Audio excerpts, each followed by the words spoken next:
नमस्कार दोस्तों, मैं हूं आपका दोस्त रोहिताश यादव। थोड़ा सा लुक चेंज किया आज। दिल्ली में सर्दी बढ़ गई है तो अपनी कैप निकाल ली। भाई बाल वैसे भी नहीं है तो सर्दी आप समझ सकते हो लग सकती है, तो इसलिए आज मैंने कैप ही निकाल ली। चलिए जो है बताना लुक कैसा लगा, क्योंकि क्रिप्टो तो चल ही रहा है जैसा चल रहा है। लेकिन आज हम बात करेंगे बीटीसी की कि बीटीसी और जो है कितना नीचे जा सकता है। आजकल सबका सवाल एक ही है कि सर बीटीसी और कितना गिरेगा। दूसरे लोग बहुत सारी प्रेडिक्शन कर रहे हैं, कोई 2.5 लाख पे पहुंचा रहा है, कोई 5,000 पे पहुंचा रहा है, कोई 10,000 पे पहुंचा रहा है। थोड़ा थोड़ा मैंने भी लाओ मैं अपनी जरा प्रेडिक्शन करके देखूं कि आखिर कहां तक जा सकता है। तो उसके लिए कुछ डाटा चाहिए होगा कि भाई क्या दूसरा जो सिनेरियो पूरा चल रहा है कि नेगेटिव न्यूज और कहां से आ सकती हैं। देखिए सारा मार्केट उसी पर डिपेंड करता है। नेगेटिव न्यूज आनी है वो लगभग आ गई हैं, और थोड़ी बहुत हैं वो भी चलो मान लेंगे कि आएंगी। तो जो कोई डिपेंड करता है सारा नेगेटिव न्यूज़ पे डिपेंड करता है, वो स्टॉक मार्केट पे डिपेंड करता है कि भाई नेगेटिव न्यूज़ का इंपैक्ट स्टॉक मार्केट पे कितना जाएगा, और उसी के अकॉर्डिंग अपना देखो बीटीसी पे भी जाएगा कि बीटीसी पे कितना इसका इंपैक्ट आता है।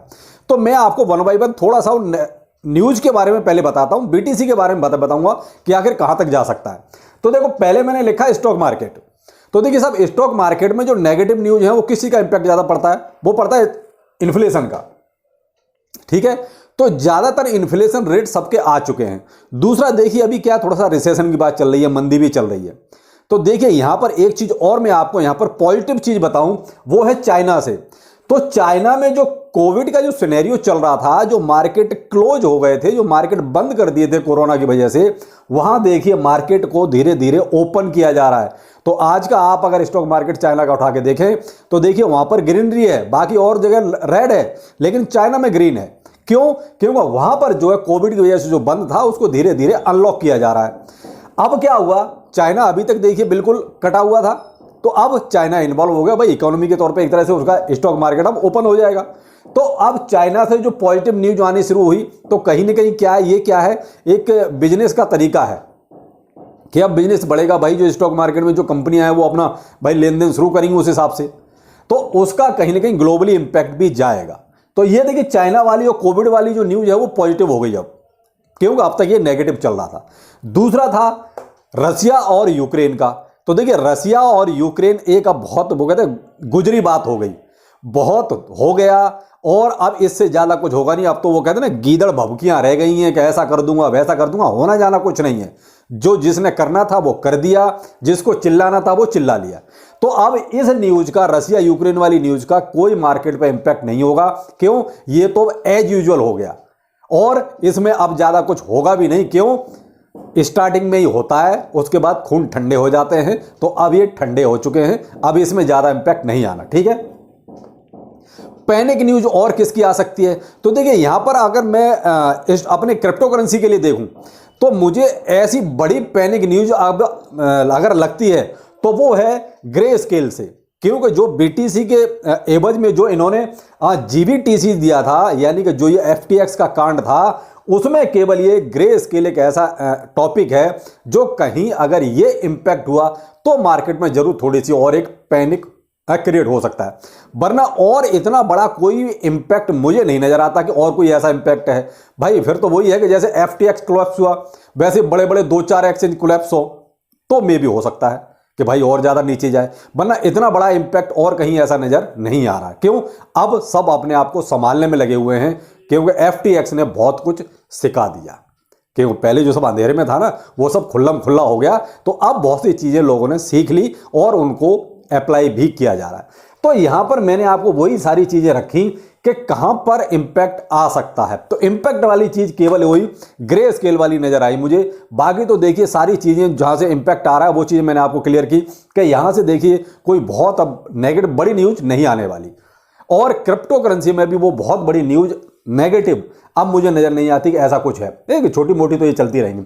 अब जो मेन चीज है 13 और 14 तारीख वो भी पॉजिटिव ही आ रही है। भाई देखिए वो जो इंटरेस्ट रेट है उसी का भी इंतजार हो रहा है। तो ये जो 13 और 14 दिसंबर का जो अपना डेट है, तो इंटरेस्ट रेट 0.5 बेसिस पे ही आएगा, क्योंकि पहले से ये सब डिक्लेयर है, पहले से ही कंफर्म है, और उसी की वजह से थोड़ा सा वेट एंड वॉच स्थिति बनी हुई है। लेकिन पहले से इतने सारे कमेंट्स आ चुके हैं कि 0.75 से ऊपर जाना तो शायद संभव नहीं है। रहेगा तो 0.75 रहेगा, तो वो तो हम ऑलरेडी झेल रहे हैं। लेकिन अब जो ज़्यादा उम्मीद है वो है 0.5 बेसिस की। तो और एक हफ्ते की बात है, वो भी देख लेते हैं। तो उसके बाद मार्केट में कहीं ना कहीं थोड़ी बहुत हलचल एक पॉजिटिव वाली होनी चाहिए। तो ये थी कुछ अब तक सिनेरियो जो बाहर के थे, जो मैंने आपको कहीं ना कहीं इसके एवज में रखे कि जो मेरी प्राइस प्रेडिक्शन है उसके लिए। अब बीटीसी जो अभी करंट में चल रहा है वो चल रहा है 16,825 जब मैं वीडियो बना रहा हूं। अब ये 16,825 का रेट जो है, मैं आपको एक चीज बताऊं, 10 नवंबर से लेके 8 दिसंबर आज हो गया, ठीक है। 10 नवंबर यानी लगभग 1 महीना हो गया, और 1 महीने से ये साइड वे में ही चल रहा है बीटीसी। आप यहां थोड़ा सा ये गौर कीजिए कि 1 महीने से एक ही उसी रेंज में चल रहा है, 16,000, 17,000, 16,000, 17,000, यानी इसी रेंज में घूम रहा है। यानी जिसको कहेंगे साइड वे, या ये कहोगे 1 महीने से हम बोरिंग मार्केट में हैं। तो 1 महीना हो गया उसको इसी रेंज में घूमते हुए। इस दरमियान पैनिक भी बहुत कुछ हुआ, लेकिन प्राइस एक बार ही आपका 15,500 के आसपास तक गया, लेकिन उसके बाद तो फिर नहीं गया, लेकिन वो भी थोड़ा सा ही गया, उसके बाद फिर से इसी रेंज में आ गया। तो यहां क्या है कि ये बहुत ही एक अच्छा सपोर्ट बना हुआ है कि इससे नीचे जो है, जो अपने बायर हैं वो प्राइस को नहीं जाने दे रहे। यहां कहीं ना कहीं बायर फिर एक्टिव हो जाते हैं। ये मान लीजिए आप कि इससे भाई 15,500 तक गया, लेकिन वहां बायर एक्टिव हुआ, तो कहीं ना कहीं बायर भी अभी वेट एंड वॉच की स्थिति में है, और वो प्राइस को 16-17 हजार डॉलर की उसमें रेंज में यहीं अभी रखना चाहता है, यानी यहां से नीचे नहीं जाने देना चाहता। ये भी क्या है कि प्लस पॉइंट है। अब मैं आपको बताऊंगा बीटीसी और कितना गिर सकता है अगर बहुत ज्यादा पैनिक की सिचुएशन आती है। तो आप 2014 में देखिए, टॉप से लगभग जब ये गिरा था तो 87% तक गिर गया था। मैं 2014 की बात कर रहा हूं, ठीक है। यही सिनेरियो 2018 में भी था कि टॉप से 84% बीटीसी गिरा था। अब आज की डेट में बीटीसी अपना टॉप से अभी 76%, 74, 75, 76% ये चलता रहता है। तो अभी मैं कहता हूं 76% गिरा है, फिर भी यहां अभी 87% जाने में और उसको चाहिए। अगर मैं एक बहुत ही खराब सिचुएशन, यानी कि 2014 वाली सिचुएशन भी मानता हूं, जो 87% था टॉप से नीचे आना, ठीक है, ये हमारा उस टाइम का ऑल टाइम हाई रहा होगा, वहां से जो है ये 87% गिरा था। तो अभी 2022 में 76% गिर चुका है। अब 87 तक जाने में अभी भी इसको जो है लगभग 10-11% और चाहिए। अगर मैं ये कहूं कि 87% और गिर गया बीटीसी, तो भी ये ज्यादा 13,500 के आसपास तक ही बनता है। भाई अगर 87% में गिराता हूं तो सबसे खराब सिचुएशन 2018 में और 2014 में थी, जहां 87% गिरा था। मैं वही सिचुएशन यहां भी ले आता हूं 2022 में। तो 2022 में अगर 87% गिरा भी देता हूं मैं बीटीसी को, तो 13,500 के आसपास का रेट बनता है। तो यह है सबसे खराब स्थिति। और ये इतनी खराब स्थिति कब आ सकती है? जब ये ग्रे स्केल अगर दिवालिया होता है, अगर ग्रे स्केल कहीं किसी पचड़े में फंसता है तो।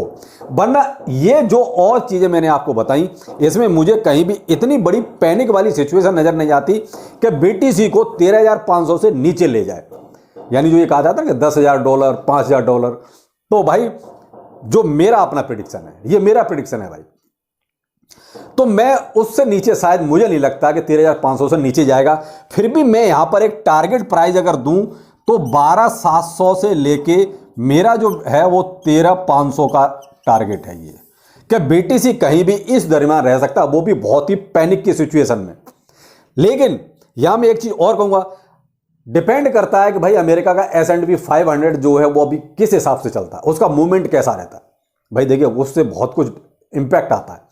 वहां पर S&P 500 जिस कंडीशन पे अभी चल रहा है, वहां से अगर वो 3-4% भी और गिरता है, भाई जो बड़ी कंपनियां हैं, अगर वो मान लीजिए वहां से 3-4% और भी गिरती हैं, ऑलरेडी गिरी हुई हैं, अगर वहां से वो 3-4% और भी गिरती हैं, तो प्राइस आपका ये मान लीजिए 15,500 वाली जो अपनी सिचुएशन थी वहां तक ही पहुंचेगा।